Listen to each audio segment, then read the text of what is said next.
거룩하신 하나님 아버지, 오늘도 우리를 부르심을 감사합니다.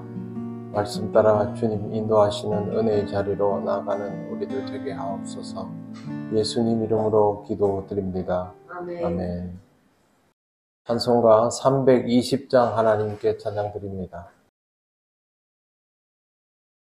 나의 죄를 정케 하사 주의 일꾼 삼으신 구세주의 넓은 사랑 항상 찬송합니다. 나를 일꾼 삼으신 주 크신 능력 주시고 언제든지 주 뜻대로 사용하여 주소서. 내게 부어주시려고 은혜 예비하신 주의 은혜 채워주사 능력 있게 하소서. 나를 일꾼 삼으신 주 크신 능력 주시고 언제든지 주 뜻대로 사용하여 주소서. 죄의 짐을 풀어주신 주의 능력 크도다. 나를 피로 사신 예수 내 맘속에 오소서. 나를 일꾼 삼으신 주 크신 능력 주시고 언제든지 주 뜻대로 사용하여 주소서.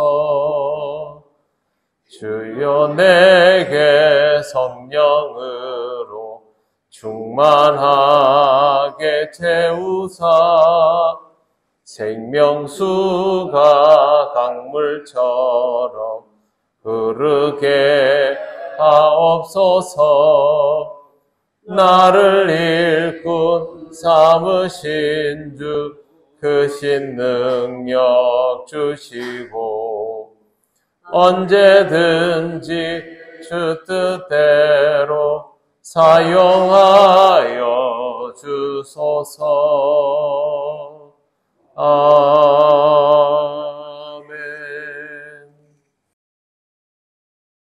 하나님 말씀 누가복음 5장 20절부터 26절까지입니다. 한 절씩 교독하겠습니다. 예수께서 그들의 믿음을 보시고 이르시되 이 사람아 내 죄사함을 받았느니라 하시니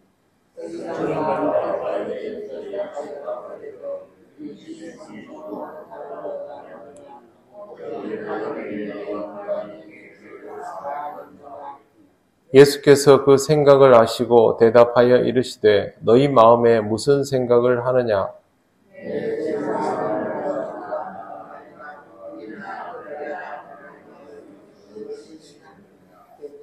그러나 인자가 땅에서 죄를 사하는 권세가 있는 줄을 너희로 알게 하리라 하시고 중풍병자에게 말씀하시되 내가 네게 이르노니 일어나 내 침상을 가지고 집으로 가라 하시매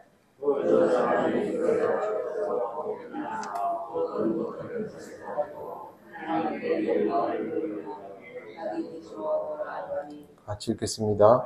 모든 사람이 놀라 하나님께 영광을 돌리며 심히 두려워하여 이르되 오늘 우리가 놀라운 일을 보았다 하니라. 아멘. 예수님의 병고침은 많은 사람에게 관심을 불러일으켰고 그래서 사역지인 갈릴리뿐만 아니라 유대와 예루살렘에서도 몰려들 정도가 되었습니다. 이렇게 관심을 끌었던 병고침보다 더 중요한 것이 있었는데 그것이 바로 죄사함입니다. 사람들에 의해 침상에 실려온 중풍병자를 고치실 때 예수님께서 하신 말씀이 내 죄사함을 받았느니라 였습니다. 서기관과 바리새인들은 이 말을 듣고 굉장히 분노했습니다. 21절 서기관과 바리새인들이 생각하여 이르되 이 신성모독하는 자가 누구냐? 오직 하나님 외에 누가 능히 죄를 사하겠느냐? 이런 말이 있습니다. 하나님만 하실 수 있는 죄사함을 예수께서 입에 오르내리게 하시니 신성모독이라고 생각한 것입니다. 이런 생각을 예수님은 읽으시고 너희 마음에 무슨 생각을 하느냐라고 말씀하셨습니다. 서기관과 바리새인이 이렇게 생각하는 것은 예수께서 하나님의 아들이라고는 전혀 생각하지 않기 때문에 나오는 것이죠. 예수님이 보통 사람이면 죄사함을 선언하는 것이 당연히 신성모독입니다. 그런데 죄사함의 권세는 하나님께만 있고 예수님이 하나님의 아들이니 그것이 당연히 가능합니다. 그럼에도 불구하고 이 사람들은 예수께서 하나님의 아들이실 수 있다는 사실은 꿈에도 생각지 않고 또 예수님이 하나님의 아들이라는 말을 먼저 한다고 해서 그것을 쉽게 믿어줄 것도 아닙니다.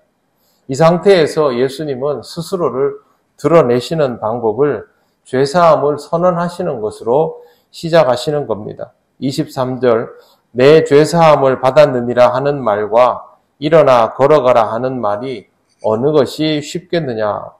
인간적으로는 죄사함을 받았다 이렇게 말하는 게 더 쉽지요. 왜 그러냐 하면 이거는 표가 나질 않죠.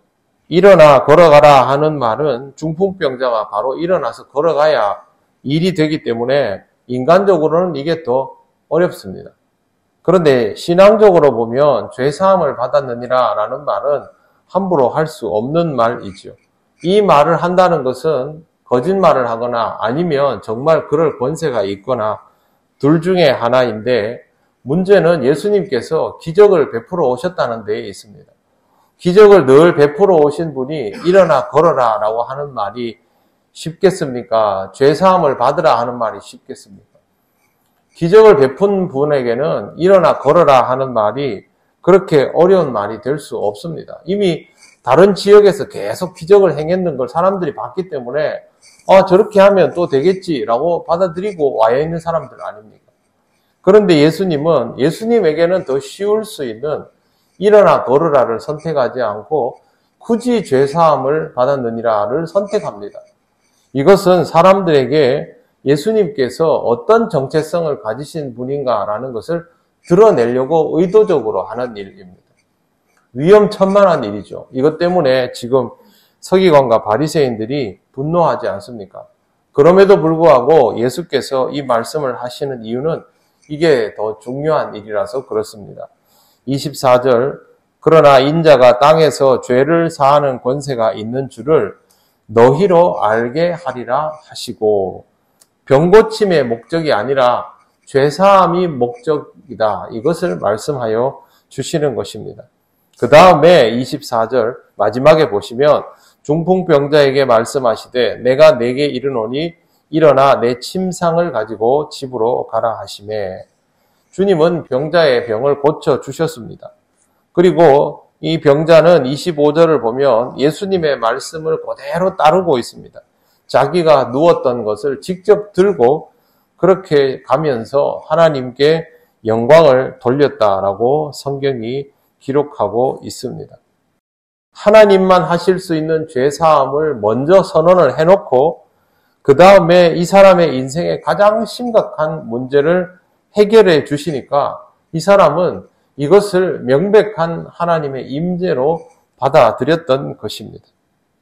죄사함을 받고 인생의 가장 심각한 문제를 주님을 통하여 해결받는 사건, 명백한 하나님의 임재입니다. 우리의 삶에도 이런 하나님의 임재가 경험되면 이 사람처럼 하나님께 영광을 돌릴 수밖에 없습니다. 그 다음을 보십시오. 26절 모든 사람이 놀라 하나님께 영광을 돌리며 심히 두려워하여 이르되 오늘 우리가 놀라운 일을 보았다 하니라. 예수님께서 병고침만 하셨다면 그냥 사람들은 지금까지 그래왔던 것처럼 예수님의 놀라운 능력에만 주목할 것입니다. 그런데 예수님이 그렇게 하시지 않고 죄사함을 먼저 선언하시고 그 다음에 병고침을 이루셨습니다. 그리고 한 사람의 인생이 송두리째 바뀌는 것을 보시며 저 사람이 병고침만 받은 것이 아니라 죄사함을 받게 되었구나 라는 것을 다른 사람들이 보게 됩니다. 그래서 26절에 이렇게 되어 있죠. 모든 사람들이 놀라 하나님께 영광을 돌리며, 즉 이 사람만 영광을 돌린 것이 아니라 다른 사람들도 모두 하나님께 영광을 돌리게 되었던 것입니다. 이것이 하나님의 일이구나. 저분은 그냥 병 고치는 정도가 아니라 하나님께서 죄사함의 권세를 주신 사람이구나.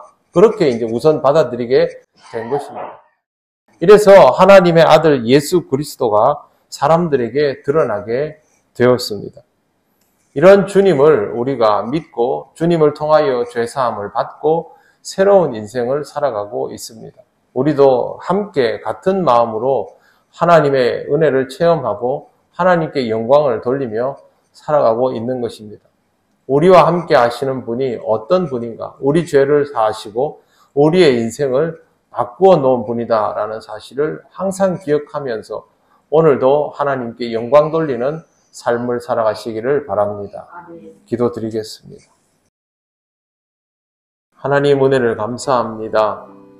굳이 죄사함의 권세를 선포하시고 많은 사람들 앞에서 하나님의 역사가 이루어지고 있음을 드러내어 알리신 주께서 많은 생명들을 구원하셨기에 우리에게도 그 은혜가 임하여 이렇게 그리스도인으로 살아가게 하시니 감사합니다.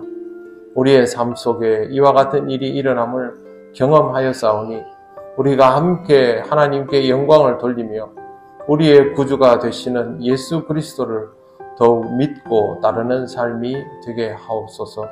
오늘도 주님의 인도하심을 따라 살아가는 은혜의 하루가 되기를 간절히 원하오며 예수님 이름으로 기도드립니다. 아멘. 하늘에 계신 우리 아버지의 이름을 거룩하게 하시며 아버지의 나라가 오게 하시며 아버지의 뜻이 하늘에서와 같이 땅에서도 이루어지게 하소서. 오늘 우리에게 일용할 양식을 주시고 우리가 우리에게 잘못한 사람을 용서하여 준 것 같이 우리 죄를 용서하여 주시고 우리를 시험에 빠지지 않게 하시고 악에서 구하소서. 나라와 권능과 영광이 영원히 아버지의 것입니다. 아멘.